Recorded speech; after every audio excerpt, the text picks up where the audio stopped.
میں تحریک انصاف کی درخواستیں تھیں اور کئی دنوں سے سماعتیں چل رہی تھیں.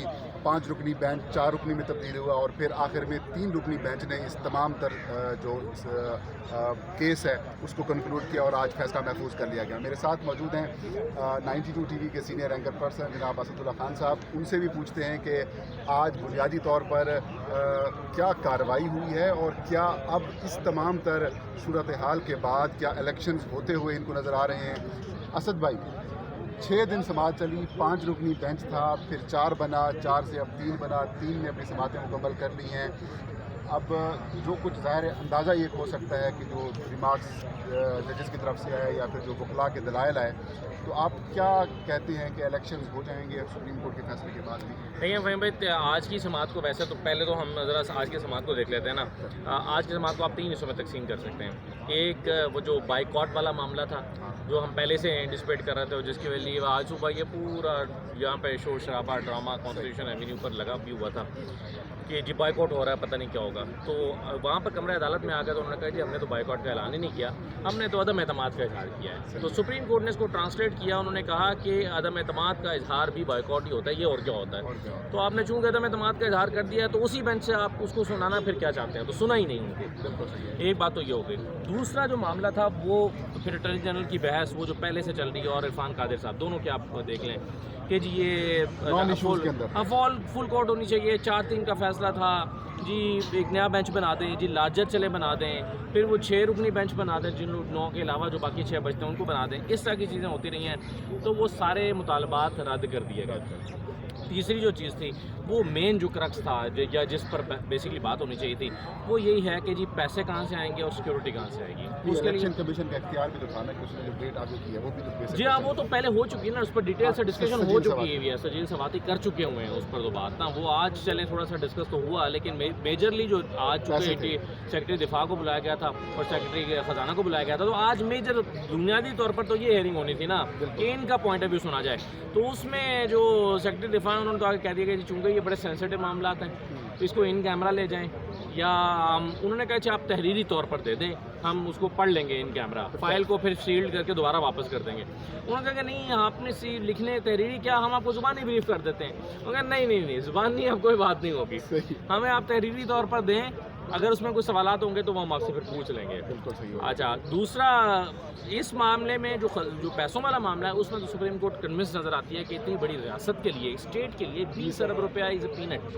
وہ کہتے ہیں یہ کیا ہوتا ہے 20 ارب روپیہ، ہوتا کیا؟ منیر اختر صاحب نے کہا 20 ارب روپے کیا ہوتا ہے جہاں پر ٹریلینز کی اکانومی ہے، تو ٹریلینز کی اکانومی میں 20 ارب روپیہ کیا ہوتا ہے. اور دوسرا پھر اسد عمر صاحب آگے چونکہ انہوں نے آ کر کہا کہ جی جو PSDP ہے وہ 700 ارب کا بجٹ ہے، اس میں سے خرچ ہوئے ہیں 230 ارب روپے، باقی 270 ارب روپے 470 ارب روپے تقریباً جو ہیں وہ تو پڑے ہوئے ہیں ابھی. تو اس میں سے 20 ارب چلے جائیں PSG. تو انہوں نے کہا کہ جی سڑکیں بنانے سے زیادہ امپورٹنٹ ہے یہ الیکشن کرانا. تو اس پر جو ہے وہ گورنمنٹ کنونس تھی اور انہوں نے سپریم کورٹ نے جو سوال کیا بھی کہ اس کا آپ جواب دیں. انہوں نے کہا جی میں اس کو چیک کروں گا، بتاؤں گا، دیکھوں گا. تو میرا خیال ہے کل رپورٹ سبمٹ ہونی ہے صبح. ویسے چیف صاحب نے کہا تھا کہ آج کوشش کریں کہ سبمٹ ہو جائے ورنہ کل صبح ہو جائے. تو کل صبح 9:30 بجے اگر رپورٹ سبمٹ ہو جاتی ہے تو اس کو پڑھیں گے، دیکھیں گے پوائنٹس اور وہ آرڈر کر دیں گے. تو آرڈر اس کے علاوہ نہیں ہو سکتا کہ الیکشن کرائیں. لیے یہ ہو سکتا ہے، بحث یہ ہو سکتی ہے کہ 15 دن اوپر دونوں صوبوں کے ایک ساتھ الگ الگ یا یہ کیا، لیکن الیکشن جو ہے وہ تو اس کے تو سپریم کورٹ نام سے ہو جائے. اسد بھائی، جو 1 مارچ کو فیصلہ آیا تھا سپریم کورٹ آف پاکستان کا اور اس کے بعد جو الیکشن کمیشن آف پاکستان نے جو سپریم کورٹ کے فیصلے کے اگینسٹ جا کر 8 اکتوبر اس کی تاریخ مقرر کر دی، اس کے اوپر کسی بھی فریق کے خلاف توہین عدالت کی کارروائی نہیں ہو سکی تھی. کیوں؟ کیونکہ آرڈر الیکشن کمیشن کو تھا، گورنر خیبر پختونخوا کو تھا اور صدر مملکت کو تھا. ان تینوں نے کمپلائنس کر دی. وفاق نے روڑے اٹکائے، صوبائی حکومتوں نے روڑے اٹکائے. کیا آپ سمجھتے ہیں کہ جو کل فیصلہ آئے گا اس میں ان کو پھنسا دیا جائے گا وفاق کو؟ ہاں یہ بڑا امپورٹنٹ ہے دیکھنا کہ کل سپریم کورٹ کیسے پابند کرتی ہے، کیونکہ ذمہ داری مجھے لگتا ہے فکس کی جائے گی. الیکشن کمیشن کی حد تک سپریم کورٹ کلیئر ہے کہ الیکشن کمیشن کے اوپر یہ بار نہیں آتا زیادہ، کیونکہ انہوں نے بہرحال الیکشن کرانے ہیں باقی اداروں کی معاونت کے ساتھ اور الیکشن کمیشن نے اپنی ایک ذمہ داری کو انیشیٹ بھی کیا. لیکن اب سپریم کورٹ یہ سمجھتی ہے کہ باقی اداروں کی طرف سے ان کو معاونت نہیں ملی. تو میرا بھی اندازہ یہی ہے جس طرح سے آپ سوچ رہے ہیں کہ سپریم کورٹ ذمہ داری فکس کرنے جائے گی کہ جی آپ کی یہ ذمہ داری ہے، وہ وفاقی حکومت ہو سکتی ہے، سیکرٹری خزانہ ہو سکتے ہیں، سیکرٹری دفاع ہو سکتے ہیں، کہ آپ نے یہ کرنا ہے.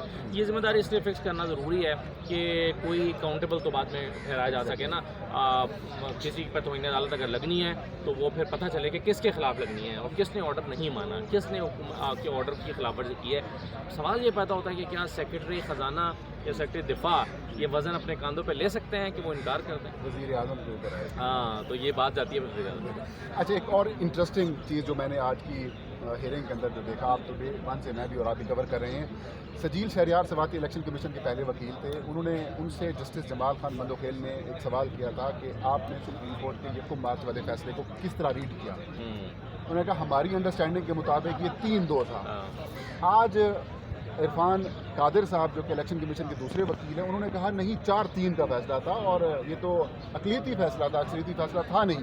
تو اس الیکشن کمیشن کی آپ دیکھتے ہیں کہ عرفان قادر سے وکالت کر رہے تھے یا پھر وفاقی حکومت کی؟ دیکھیں، عرفان قادر صاحب نے خیر وہ جتنا پریشر ان کے اوپر، جتنا انہوں نے خود اپنے لیے ماحول بنا دیا تھا نا پچھلے 3 دن میں کہ جی میں نے بولنا ہے اور مجھے آپ سنیں اور میں نے جو ہے نا وہ دلائل دینے اور میں 3 منٹ میں کیس سمیٹ کے رکھ دوں گا. اسے لگ رہا تھا کہ کوئی بم لائے ہوئے ہیں یہاں پر، انہوں نے یہ مار دیا. ٹھیک ہے، لیکن جب وہ آئے اپنے آرگومنٹ پریزنٹ کرنے کے لیے، اگرچہ سپریم کورٹ نے ان کی بڑی تعریف کی ہے، مگر آپ مجھ سے ایز این آبزرور پوچھیں تو مجھے وہ ڈس آرگنائزڈ لگے، ریپیٹیشن لگی. عرفان قادر صاحب بڑے منجھے ہوئے وکیل ہیں، بعض آپ کا بیک ڈے بڑا، جی ہاں، لیکن بعض آپ کا بیک ڈے بھی ہوتا ہے، پریشر بھی آ جاتا ہے. مجھے آج یہ میری آبزرویشن ہے، غلط ہو سکتی ہے، کوئی ڈس ایگری کر سکتا ہے، مجھے لگا کہ عرفان قادر صاحب پر اب دباؤ اتنا زیادہ خود انہوں نے کریٹ کر دیا تھا کہ میں نے اب وہ چیزیں کرنی ہے جو کسی نے نہیں کی. کوئی ایک آرگومنٹ ان کا میں نے نوٹ نہیں کیا. چیف جسٹس صاحب کہتے ہیں کہ آپ کا ایک آرگومنٹ ہے جو کسی نے نہیں اٹھایا تھا اور میں آپ کو بتاؤں گا نہیں، لیکن میں بھی سوچتا رہا وہ کون سا آرگومنٹ ہے، کیونکہ مجھے یہ ساری ریپیٹیشن لگی جو اٹارنی جنرل کہہ چکے ہیں، جو باقی لوگ بات کر چکے ہیں، 4-3 والی بحث، بینچ والی بات، جی وہ اختلافی نوٹ والی بات، تو یہ ساری چیزیں وہ کر چکے ہیں. مجھے نہیں لگتا کہ عرفان قادر صاحب کوئی بہت ڈفرینس کریٹ کر پائے ہیں، اور الیکشن کمیشن کے پوائنٹ آف ویو سے تو انہوں نے بحث ہی نہیں کی.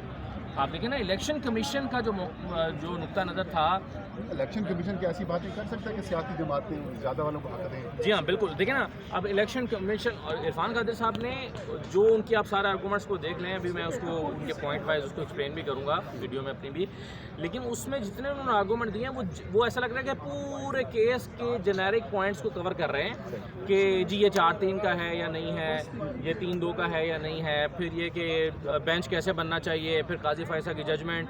یہ الیکشن کمیشن کے وکیل کا کام نہیں تھا. تو مطلب جو آپ کی پارٹی ہے جس کو آپ یہاں پر ریپرزینٹ کر رہے ہیں وہ امپلیمنٹ کر چکی ہے. جی ہاں، اور وہ امپلیمنٹ کر چکی ہے اور وہ اس کے اگینسٹ جا رہے ہیں، اور وہ بتا چکی ہے کہ ہماری انڈرسٹینڈنگ یہی تھی کہ 3-2 اور 3-2 کے بعد ہم نے جو ہے 3-4 پہ چلے گئے. مطلب یہ کہ آج چیف جسٹس آف پاکستان نے جس حوالے سے عرفان قادر صاحب مشہور ہیں کہ یہ سخت بات کرتے ہیں، بدتمیزی کرتے ہیں، میرا خیال ان کو ویل لیفٹ کیا ہے. ویل لیفٹ بھی کیا اور پھر اتنے اچھے طریقے سے اس کو ہینڈل کیا. اور میرا خیال ہے کہ اپنے بیہیویئر اور اپنے جس انداز میں انہوں نے ان کو ڈیل کیا، وہ چیز جو ہے عرفان قادر صاحب کو دباؤ میں تھوڑا لے کر آئی. اور عرفان قادر صاحب جو ہے نا وہ جو ڈیفینسو اپروچ کرتے ہیں وہ گیرلی پلے نہیں کر سکے. اچھا، آج چیف جسٹس آف پاکستان کی ایک بات بڑی گہری تھی اور بڑی تھی کہ قاضی فائزہ صاحب سے میں ملا ہوں، جسٹس قاضی فائزہ سے، اور باقی سینئر ججز سے بھی ملا ہوں، اور جلد فل کورٹ ٹائپ نہیں، مطلب وہ کہتے ہیں کہ ہم ان کے اوپر فل کورٹ میٹنگ ہم بلائیں گے. تو مطلب یہ کہ انہوں نے کہا کہ chief justice of Pakistan house in order کر چکے ہیں. جی ہاں، دیکھیں میری انڈرسٹینڈنگ یہی ہے کہ انہوں نے ہاؤس ان آرڈر کر لیا ہے. وہ کہتے ہیں میری قاضی فائزہ صاحب سے بھی نام لیے بغیر انہوں نے کہا کہ میری ان سے بات ہو گئی ہے اور ہم یہ جو پروسیجرز ہیں اس پہ بات کریں گے، بیٹھیں گے، چیزیں کریں گے. منصور علی شاہ کا بھی انہوں نے ذکر کیا کہ میں نے ان سے پوچھا کہ آپ نے ون مین شو کا ذکر کیسے کیا، کیا کیا، تو انہوں نے کہا کہ جی میں نے آپ کے بارے میں نہیں کہا، میں تو جنرل بات کی ہے کہ چیف جسٹس جو ہے وہ اس کے پاس اختیارات اتنے ہیں کہ ون مین شو ہو جاتا ہے. تو اس کا مطلب یہ ہے کہ سارے ججز آن بورڈ ہیں اور میرا خیال ہے یہ کانفیڈنس بتاتا ہے ان کا کہ وہ جو ہاؤس اینڈ آرڈر ہے اور چیزیں جو ہے نا وہ سیٹل کر لی ہیں انہوں نے. کیونکہ سپریم کورٹ کے دیکھیں نا کیسے ہو سکتا ہے کہ باقی ججز لا تعلق ہوں، آخر انہوں نے آگے جا کے چیف جسٹس بننا ہے اور انہوں نے سپریم کورٹ سے چلانا ہے. یہ کیسے ممکن ہے کہ وہ اس طرح کے نارمز سیٹ کر دیں کہ جو سب کے لیے بعد میں مشکل پیدا کریں اور ادارہ نہ چلے. ادارے کو یہی ججز نے چلانا ہے نا، یہی منصور علی شاہ صاحب نے چلانا ہے، یہی فائزہ صاحب نے چلانا ہے، یہی ججز نے چلانا ہے. تو وہ ایسا آخر ان کے بھی ذہن میں یہ ہے کہ ہم نے معاملے کو اس حد تک خراب نہیں کرنا کہ اس کو سمیٹا نہ جا سکے اور میرا خیال ہے اب وہ سمیٹنے والے فیز میں آ گئے ہیں. بالکل صحیح ہے. سپریم کورٹ کے باہر وکلاء بڑی تعداد میں موجود تھے. ایک طرف وفاقی حکومت کی جو سیاسی جماعتیں ہیں انہوں نے لاہور میں اجلاس کر کے پریشرائز کرنے کی کوشش کی, لیکن قاضی مطلب چیف جسٹس آف پاکستان نے ہاؤس اینڈ آرڈر بھی کیا, وکلاء نے بھی سپورٹ کیا. کیا سمجھتے ہیں کہ دونوں چیزیں مل کر چیف جسٹس نے جو پریشر تھا اس کو شارع دستور سے باہر پھینکا؟ دیکھیں ایک جگہ پہ یہ بات ہوئی, عرفان قاضی صاحب نے کہا کہ آپ کو سوشل میڈیا پہ آپ ٹاپ ٹرینڈ ہے, ٹویٹر پہ ٹاپ ٹرینڈ ہے. تو چیف جسٹس صاحب نے کہا کہ دیکھیں اب آپ اپنا وقت ضائع کر رہے ہیں. آپ کے پاس 30 منٹ آپ نے مانگے تھے, 6 منٹ رہ گئے, آپ اپنا بات اس سے چھوڑیں ان باتوں کو. تو اور صبح جب ان سے کہا گیا تھا بات بہت بڑی تعداد میں وکلا آ گئے ہیں, ان کو آنے کی اجازت دی جائے اور منع کیا جائے, انہوں نے کہا کہ جی ہم کسی کو پابند نہیں کریں گے, انتظامیہ کا معاملہ ہے وہ اپنا امن و امان تھی. میرا خیال ہے کہ عدالت نے خود کو ان معاملات سے دور رکھنے یا یہ ظاہر کرنے کی پوری کوشش کی ہے کہ ہمارا ان چیزوں کوئی تعلق نہیں, ہم کورٹ آف لا ہیں اور لا کے مطابق یہاں پر بیٹھے ہیں. بہت شکریہ آصف بھائی. تو ناظرین یہ تھا آج کی جو